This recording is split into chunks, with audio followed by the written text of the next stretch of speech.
Rumbo editorial. Imprescindible leer.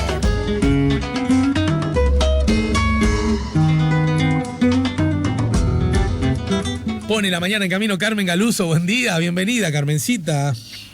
Buen día, Alejandro. Buen día, amigos y amigas de la mañana en camino. Te dejó un beso grande tu autor, Fermín Méndez Mincho. Ay, sí, mi autor estrella, uno de ellos. Bueno, el viernes al final no nos dio el tiempo. Vos tenías ganas de abordar literatura e intolerancia, ¿no? Bien, exactamente. Lamentablemente siempre surge la ocasión de hablar de la intolerancia. Como es literatura e intolerancia, voy a empezar con literatura, después voy a hablar de intolerancia y después voy a hablar de las dos cosas. ¿Bien? Bien. Así que voy a arrancar con la primera estrofa de un poema de Juan Gelman, el querido poeta argentino, del libro que se llama Valer la Pena, que fue editado en 2001.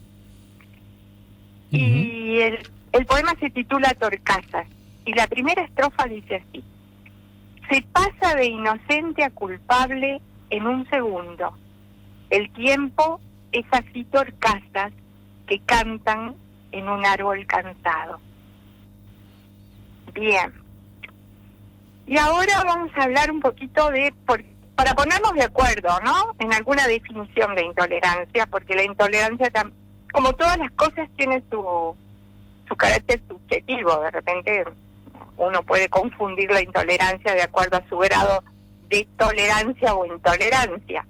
Bueno, ¿qué es la intolerancia? La intolerancia se define como la falta de habilidad y voluntad de tolerar algo. En la intolerancia cultural no se aceptan costumbres y tradiciones de otras personas, de raza, de otra comunidad, sexualidad, religión o país, ¿no? En grandes, ¿no? Esto supone, dice, cierta dureza y rigidez en el mantenimiento de las propias ideas o características que se tienen como absolutas e inquebrantables. Pongo el caso, por ejemplo, de la raza aria, ¿no? Sostenidos en que era realmente una raza superior, se justificaba el ataque y la intolerancia a los otros. Bueno, siempre pasa esto con el intolerante. La intolerancia va a tener una consecuencia, que es la discriminación dirigida hacia grupos o personas, que puede llegar incluso a la segregación, al insulto, a la falta de respeto o a la agresión, ¿ah? Simplemente por el hecho de que piensen o actúen diferente. Porque el intolerante considera que ser diferentes equivale no solo a no ser iguales, que eso es una verdad definitiva, no somos todos diferentes. El asunto es que el intolerante no considera que el diferente sea objeto de derecho. Sos diferente y no tenés derecho, claro. No tenés los mismos derechos que yo. Bueno, y esa intransigencia, ¿no?, en el prójimo se basa en esa característica, ¿no?, que puede ser, ya dijimos, de género, culturales, ideológicas o religiosas, contra lo que arremete el intolerante. Las formas comunes de intolerancia son el racismo, el sexismo, la homofobia, la intolerancia religiosa y la intolerancia política, que siempre se pone de manifiesto en épocas en que las democracias entran en juego,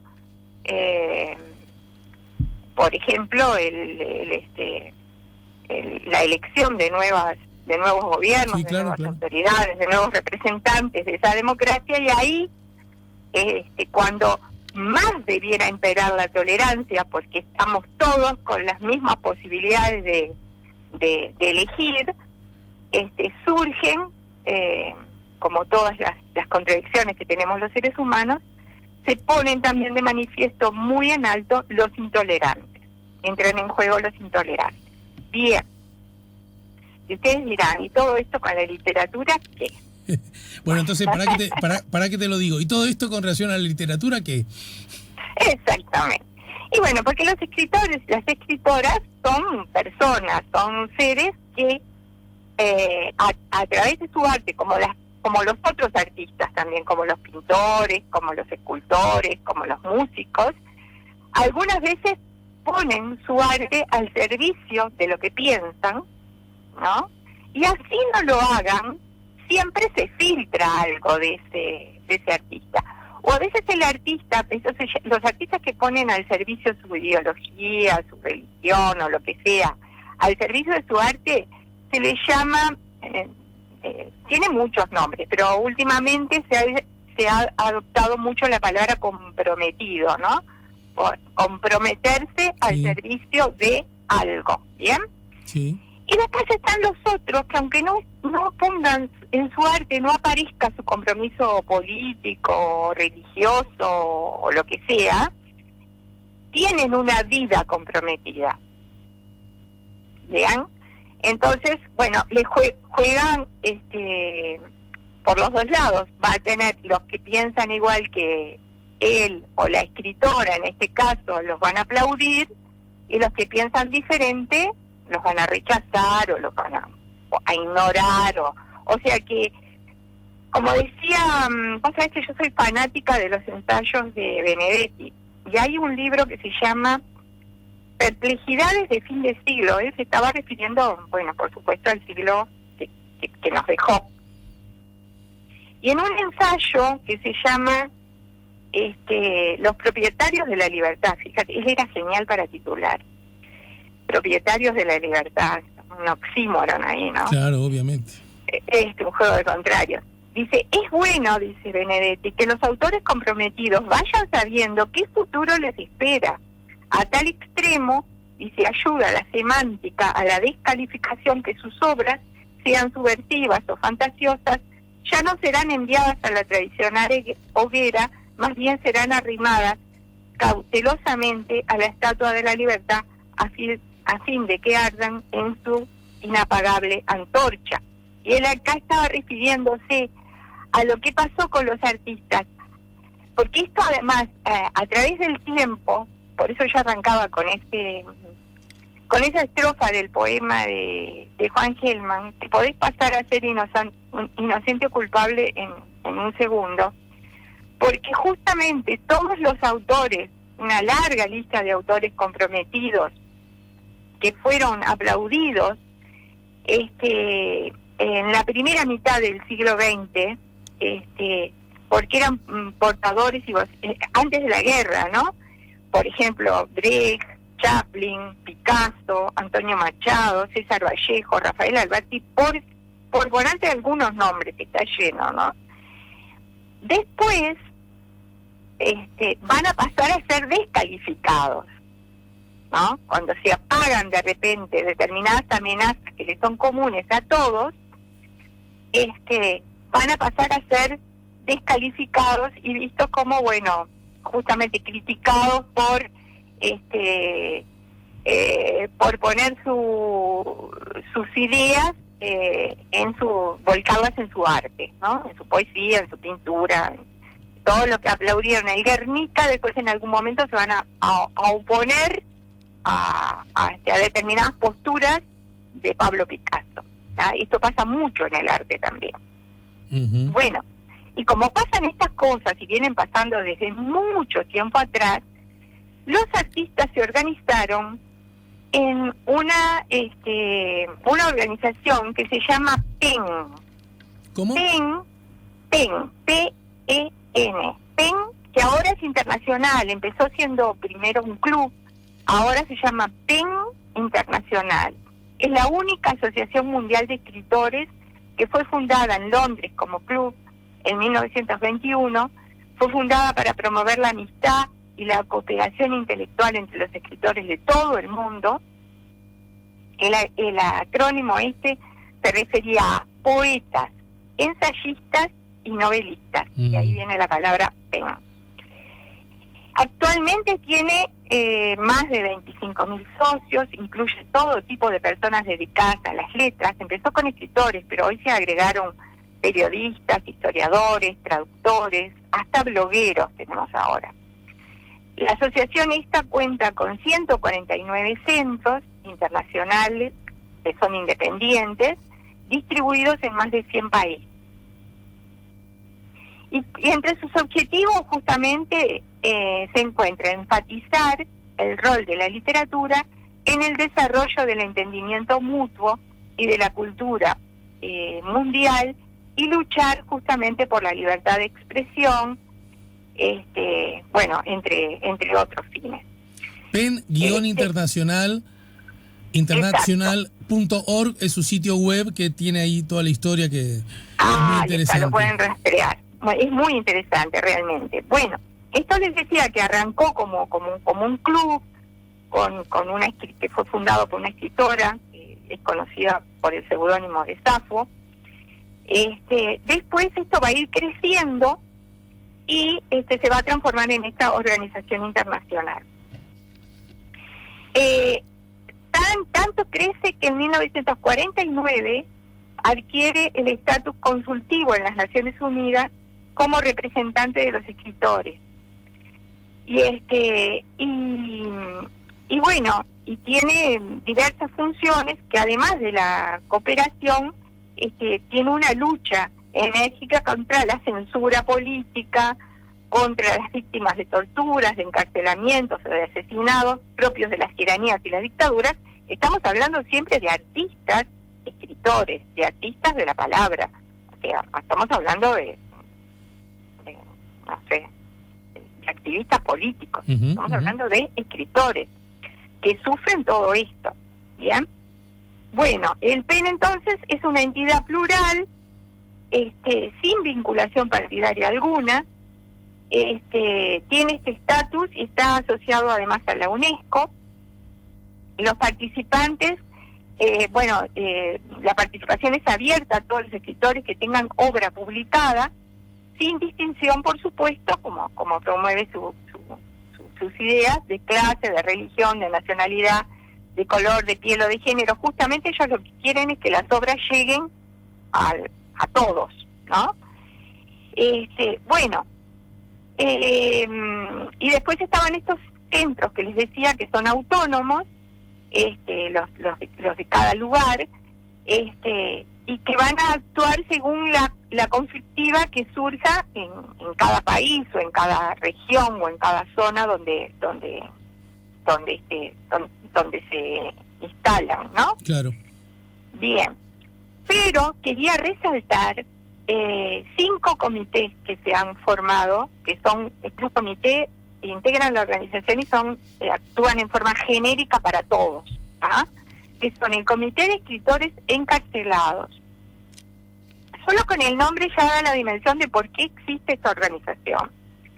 El Comité de Derechos Lingüísticos y de Traducción. El Comité de Escritoras, que por las dudas aclaro que apoya la inserción de la mujer en el mundo de las letras y denuncia las violaciones de sus derechos políticos, intelectuales y sociales, por si las moscas.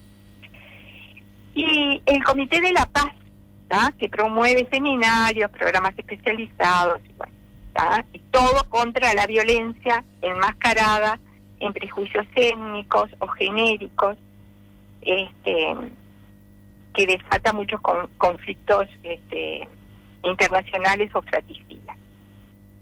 Bien, esto en cuanto a lo formal, podríamos hablar mucho más, pero como nombré muchos europeos, voy a decir que fueron presidentes, por nombrar algunos, del PEN internacional. Por ejemplo, Alberto Moravia, en 1960, dura 2 años la presidencia. ¿Cuántos? 2. Arthur Miller, si te lo renuevan puede durar más, pero se supone que la adquirís por 2 años. Y por citar un latinoamericano que tiene doble nacionalidad, tiene nacionalidad española también, pero Mario Vargas Llosa fue presidente entre 1977 y 1979. Decía porque hay algunos que fueron más tiempo, pero porque les fue renovada su condición de de presidente, ¿no? Y bueno, y allí hay, por ejemplo, muchas expresiones de estos autores que no solo denuncian, sino que promueven a través de su palabra justamente la lucha contra esta discriminación. Y como nunca sé cuando estoy de tiempo, yo siempre preparo el cierre, después si hay más tiempo digo otras cosas. No, que perfecto, estás perfecto para que llegue ese cierre que preparaste. Bien, sí, yo siempre me preparo plan A, plan B. No, yo les quiero decir que a Carmen, lo voy a decir públicamente, a Carmen nunca hay que decirle nada porque ella siente, presiente, sabe, no sé cómo explicarlo, ya se da cuenta que estamos en el final. Sí, yo tengo un tiempo biológico ahí que me marca, que ya con mucha fuerza ahora tengo un tiempo de radio. Qué gracioso. Bueno, quería cerrar con esto porque para que no sea un bajón, ¿no? Quería cerrar con una entrevista que le hacen a Mario Escobar Olderos, y digo el segundo apellido porque hay muchos Mario Escobar, pero este es Olderos, que es un escritor español, es un ensayista y español que se ha especializado, entre otras cosas, en historia reciente. Y yo saqué de una entrevista que le hace Nuria Soler esto que voy a compartir con ustedes. Él estaba en una entrevista que le hacían porque estaba presentando una novela que se llama Recuérdame, que es la historia de 3 hermanos refugiados en México durante la Guerra Civil, ¿no? Uh-huh. Y él dice, el autor, ¿no? Dice, puede parecer una historia del pasado, pero habla de la situación de la infancia en un conflicto. En esos casos los niños son siempre las víctimas, y más aún en una guerra civil. Y esta historia es de cómo tuvieron que cruzar un océano con la idea de que muchos no iban a poder volver. Y después le dice la entrevistadora, el libro está basado en la historia real de niños de Morelia. Y él dice, en España se sabe más de los niños que fueron a Rusia, pero a esta pequeña localidad muy tradicional, o sea, Morelia, fueron casi 500 niños, la mayoría de entre 4 y 12 años. Fue un viaje larguísimo, atravesando toda España, que estaba en guerra, marchando en un tren a Francia y luego cruzando el océano hacia México. Y dice que la adaptación no fue fácil porque estos niños llegaban casi salvajes y al principio eran un problema. Uh-huh. Hoy ya estos niños de los que él habla en su novela ya son ancianos. Y bueno, y él este autor sobre todo dice que quiere rescatar los generosos que fueron otros países con los niños de España durante este conflicto de guerra civil. Claro. Y entonces para cerrar dice, además a mí México me fascina, es un pueblo generoso, abierto y muy lector. Allí dice pude ver la experiencia de esos niños, bueno, que ahora ya son ancianos. Y entonces la periodista le dice, es usted un autor muy prolífico, y él contesta, llevo 60 libros publicados, incluyendo biografías y ensayos. A pesar de que me dedico a escribir de continuo desde 2006 y exclusivamente a esta actividad desde 2010, tengo una necesidad compulsiva de contar historias, y además historias que hablen de esos valores humanos que se están perdiendo. Y entonces cierra con esta frase que es con la que yo quiero terminar. Uh-huh. La literatura es una vacuna contra la intolerancia. Bien. Yo digo amén. Bueno, esto es un poco, era juntar las dos cosas y si tengo un segundo solo. Tiene un segundo. Es un segundo. Vuelvo al poema de Hellman que dice, te pasa de inocente a culpable en un segundo, el tiempo es así, torcasas que cantan en un árbol cansado. Sepámoslo todo, ¿no? Bueno, eso. Muchas gracias, Carmen, como siempre. Nos quedemos pensando. Beso grande. Hasta luego. Beso grande para todos. Chao. Carmen Galuso, la editora de Rumbo Editorial, nos ayudó a poner la mañana en camino. Rumbo editorial. Imprescindible leer.